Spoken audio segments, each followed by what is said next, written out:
প্ৰথমতে মই অধুনা বিলুপ্ত মঙলদৈ সমষ্টিৰ ৰাইজক মই ধন্যবাদ দিছোঁ, কাৰণ তেওঁলোকে মোক প্ৰথম সংসদলৈ যোৱা সুবিধা কৰি দিছিল।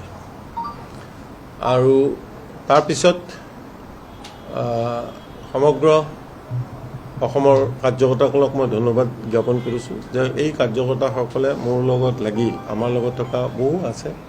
আজি হয়তো এজনৰ নাম ক'লে আনজনৰ নাম কোৱা নহ'ব, সেইকাৰণে বেয়া পাব, কিন্তু বহু লোকৰ প্ৰচেষ্টাত ভাৰতীয় জনতা পাৰ্টি 16 আৰু 21 চৰকাৰ গঠন কৰিবলৈ সক্ষম হৈছে। আৰু এই যুদ্ধত আমিও এজন কেতিয়াবা যদি যোদ্ধা আৰু কেতিয়াবা সেনাপতি আছিলোঁ। আমি একেলগে এই যুদ্ধ কৰিছিলোঁ, বহুতো বিপৰীত পৰিস্থিতিত কাম কৰিছোঁ।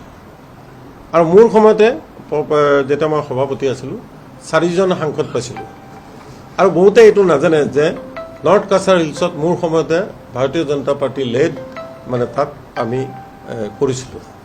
এই কথাটো বহুতে আজি মিডিয়াত নকয়। গতিকে আমাৰ যিটো উত্থান আছে এই উত্থানটো ক্ৰমাগতভাৱে হৈ আছে। ইয়াত সকলোৰে সহযোগ আছে, সকলোৰে ঘাম আছে, আৰু সেইকাৰণে আজি ভাৰতীয় জনতা পাৰ্টি আহিছে। আৰু বৰ্তমান মোদীজীৰ নেতৃত্বত একেবাৰে আমাৰ চৰকাৰখনে বিকাশ লৈ গৈছে, আৰু ইয়াতো হিমন্ত বিশ্ব শৰ্মা ডাঙৰীয়াৰ নেতৃত্বত বিকাশ হৈছে।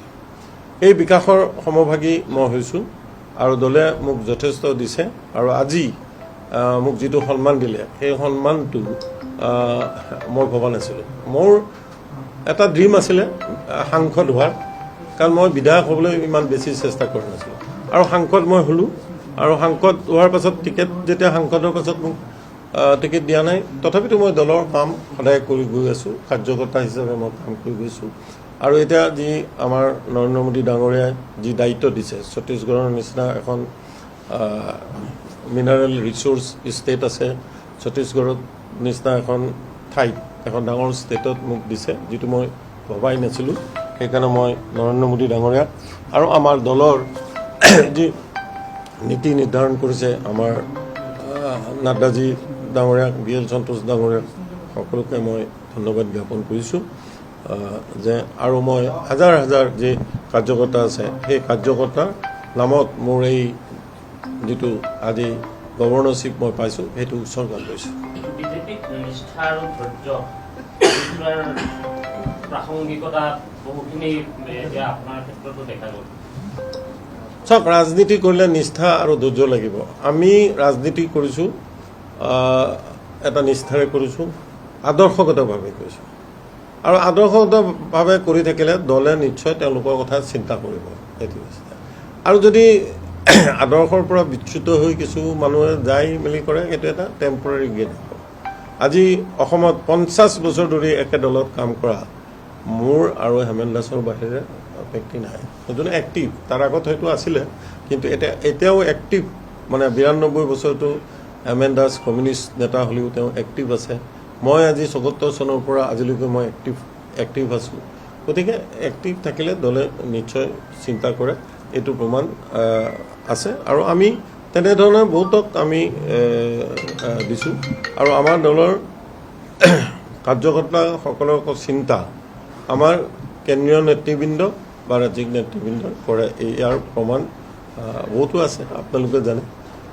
গতিকে আজি এই ভাল দিনত এইখিনি ক'ব খুজিছোঁ। চাওক, মই ফ্ৰেংকলি কৈছোঁ, দুটা কথা কওঁ।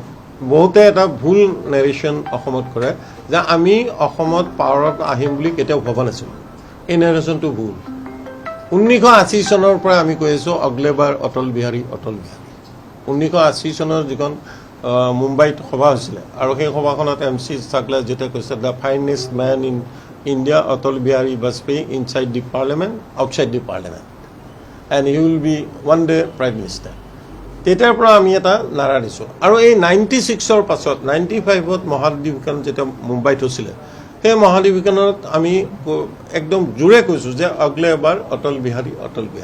আৰু তাৰপিছত অটল বিহাৰী প্ৰাইম মিনিষ্টাৰ হৈছে, চৰকাৰ হৈছে, বহুখন ঠাইত চৰকাৰ হৈছে। মোৰ প্ৰেচিডেণ্টৰ সময়ত যি এছেম্বলি ইলেকশ্যন জিকিছোঁ, প্ৰায় 67টামান চিটত আমি আগবাঢ়ি আছিলোঁ। 14ত 84ত আগবাঢ়িছোঁ। এতিয়া 92 না, এতিয়া 92। গতিকে পাৱাৰত অহাৰ কথা আমি ভাবিছোঁ। এইটো যে যদি কোনোবাই ভাবি থাকে যে আমি পাৱাৰত আহিম বুলি ভবা নাই, সেইটো এটা ভুল নেৰেশ্যন কিছুমান মানুহে দিব খোজে, এইটো নেৰেশ্যন সঠিক নহয়। সেইকাৰণে আজি ৰাজনৈতিক বিদায়ৰ পৰ্বত, কাৰণ পলিটিকেল এতিয়াতো মই এটা সাংবিধানিক পোষ্টত যাম, ইয়াৰ পাছত হয়তো মই ৰাজনৈতিক কথা কোৱাৰ মোৰ বহুতো কনষ্ট্ৰেইন থাকিব, বাধ্যবাধকতা থাকিব, সকলো ক্ষেত্ৰতে মোৰ বাধ্যবাধকতা থাকিব, জীৱনশৈলীত বাধ্যবাধকতা থাকিব। গতিকে মই এইটো কৈছিলোঁ, মই লোকঢাক নকৰাকৈ কৈছোঁ, বহুত মানুহে লোকঢাক নকৰাকৈ কয়। চৰণ সিঙে যেতিয়া কৈছিল যে প্ৰধানমন্ত্ৰী হৈছে তেওঁৰ সপোন পূৰা হৈছে, সেই সময়ত বহুত মানুহে এইটো প্ৰতিবাদ কৰিছিল। অটল বিহাৰী বাজপেয়ীয়ে তেতিয়া কৈছিলে যে তেওঁৰ প্ৰধানমন্ত্ৰী হোৱা সপোন আছিল, সপোনটো পূৰণ হৈছে, তেওঁ সঠিক কথাটো কৈছে। গতিকে মই এটা এক্সিট ইমান বছৰ যিহেতু কৰিছিলোঁ, মই এটা ভাবিছিলোঁ যে মোক এটা সন্মানসূচক মানে দিব। এই কথাটো যেতিয়া মই কেন্দ্ৰীয় নেতৃবৃন্দক কওঁ, কেন্দ্ৰীয় নেতৃবৃন্দই কিন্তু সদায় কয় যে আপুনি এক্সিটৰ কথাটো নক'ব, you are most alive in the party and you will be alive in the party, তেখেতসকলে কৈছিলে। গতিকে কিন্তু মোৰ সেইটো ধাৰণা আছিলে।